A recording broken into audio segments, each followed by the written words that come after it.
Tolkien a construit un monde fantastique complexe avec une chronologie qui s'étend sur des milliers d'années, ce qui crée l'opportunité idéale pour des adaptations comme la guerre des Rohirrim. Vous êtes sur Thérapie Geek, bonjour.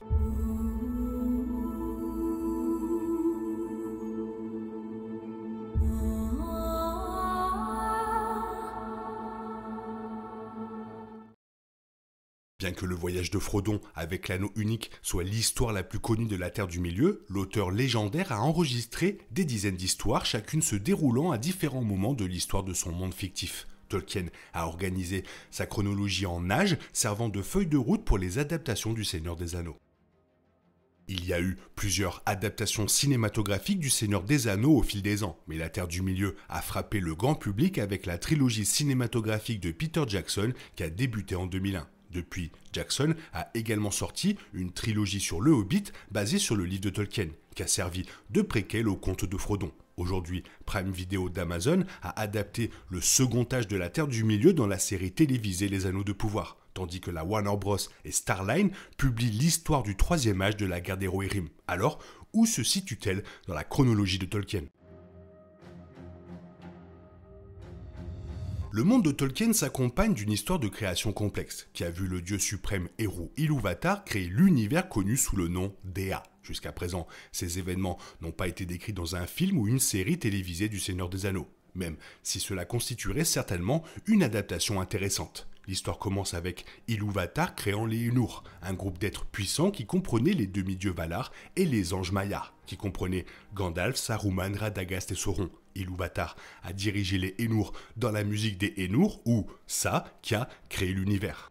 Après avoir créé l'univers d'Ea, Ilúvatar créa Arda, la Terre. Au début, il n'y avait qu'un seul continent sur Arda, et les Valar et Maiar étaient chargés d'en prendre soin. Cependant, un Vala, Melkor, devint jaloux de la capacité d'Ilúvatar à créer la vie, avec quelque chose appelé le feu secret, et commença à semer le chaos. Le continent s'est brisé, et les masses continentales les plus importantes qui en ont résulté ont été la Terre du Milieu et la Manne. Les Ainur se sont installés à Valinor sur ce dernier continent, tandis que les créations d'Ilúvatar, les hommes et les elfes, se sont finalement réveillés sur la Terre du Milieu.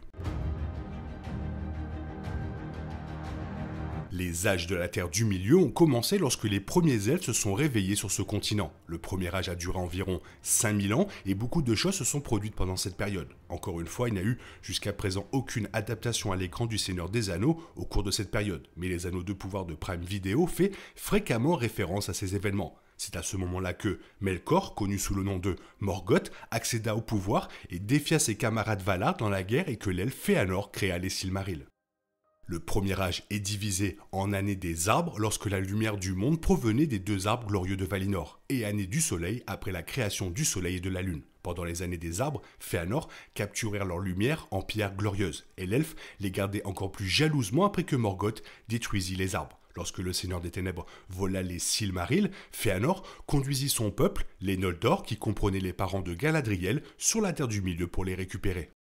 Les efforts de Fëanor pour récupérer ces Silmarils furent vains et conduisirent à d'innombrables morts et au bannissement des Noldor de la Terre du Milieu. À cette époque, les années du Soleil avaient commencé et les hommes s'étaient réveillés sur la Terre du Milieu. À partir de là, il y aura des milliers d'années de guerre contre Morgoth et son lieutenant, Sauron, jusqu'à ce que le demi-elfe Elendil et sa femme Elwing se lancent dans un voyage épique pour demander l'aide des Valar. Touchés par l'union des elfes et des hommes, les demi-dieux acceptèrent d'aider et emprisonnèrent Morgoth dans les salles de Mando.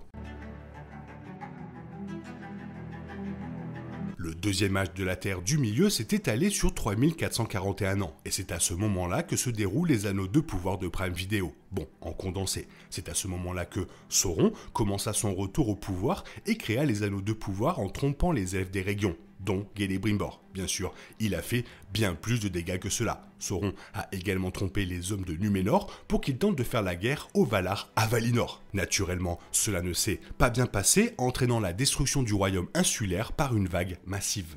Tout comme dans les Anneaux de Pouvoir, Galadriel et Elrond étaient deux figures notables au deuxième âge. Ils sont tous deux nés au premier âge, les parents d'Elrond étaient Elendil et Elwing, et son frère Elros a choisi la mortalité et est devenu le premier roi de Númenor. Mais nombre de leurs plus grands actes se sont déroulés au cours des milliers d'années qui ont suivi. Tous deux devinrent porteurs de 2 des 3 anneaux elfiques, Elrond établit le havre de Foncombe et Galadriel revendique la domination sur Lothlórien.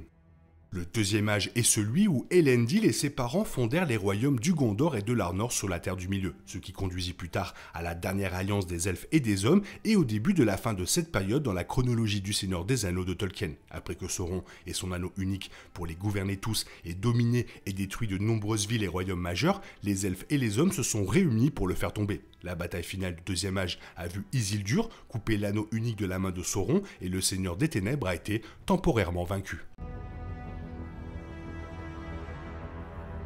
Le troisième âge de la Terre du Milieu s'étend sur 3021 ans et correspond à l'époque où se déroule la trilogie du Seigneur des Anneaux de Jackson, Le Hobbit et la guerre des Rohirrim. Chronologiquement, le film d'animation de 2024 vient en premier, avec les événements de la guerre des Rohirrim se déroulant environ 2740 ans après le début du troisième âge. C'est à ce moment-là que Helm Main-Marteau, le 9e roi du Rohan, entra en guerre contre les hommes de Dain, qui visaient à usurper le règne du Rohan. Le grand roi est mort en combattant au gouffre de Helm, où les habitants du Rohan croient que son esprit continue de défendre l'endroit.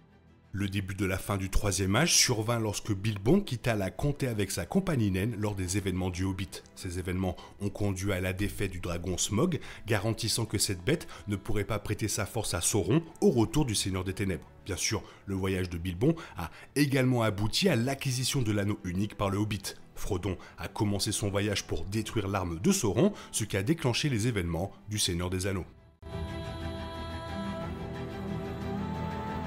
La destruction de l'anneau unique et de Sauron signifiait la fin du troisième âge et le début du quatrième âge pacifique de la Terre du Milieu. La durée de cet âge est inconnue, mais Tolkien a enregistré quelques centaines d'années d'événements après le Seigneur des Anneaux, dont certains ont été montrés dans la trilogie de Jackson. C'est à cette époque que le roi Aragorn dirigea le Gondor et rétablit le royaume d'Arnor. Au cours de cette période, les derniers elfes émigrèrent à Valinor et ils furent rejoints par tous les porteurs de l'anneau survivants, dont Bilbon, Frodon et finalement Sam.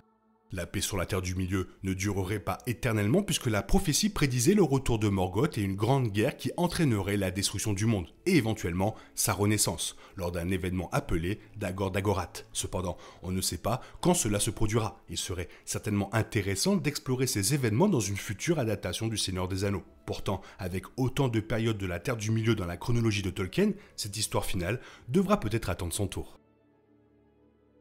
Voilà, c'est toujours un plaisir de parler des âges du Seigneur des Anneaux. Toi, qu'est-ce que tu en penses? Qu'est-ce que tu aimerais voir en film ou en film d'animation? Fais-le moi savoir dans la zone commentaire. Sinon, il est temps pour toi de reprendre le cours normal de ta vie. On se retrouve bientôt pour une nouvelle vidéo. Bisous bisous, bye bye.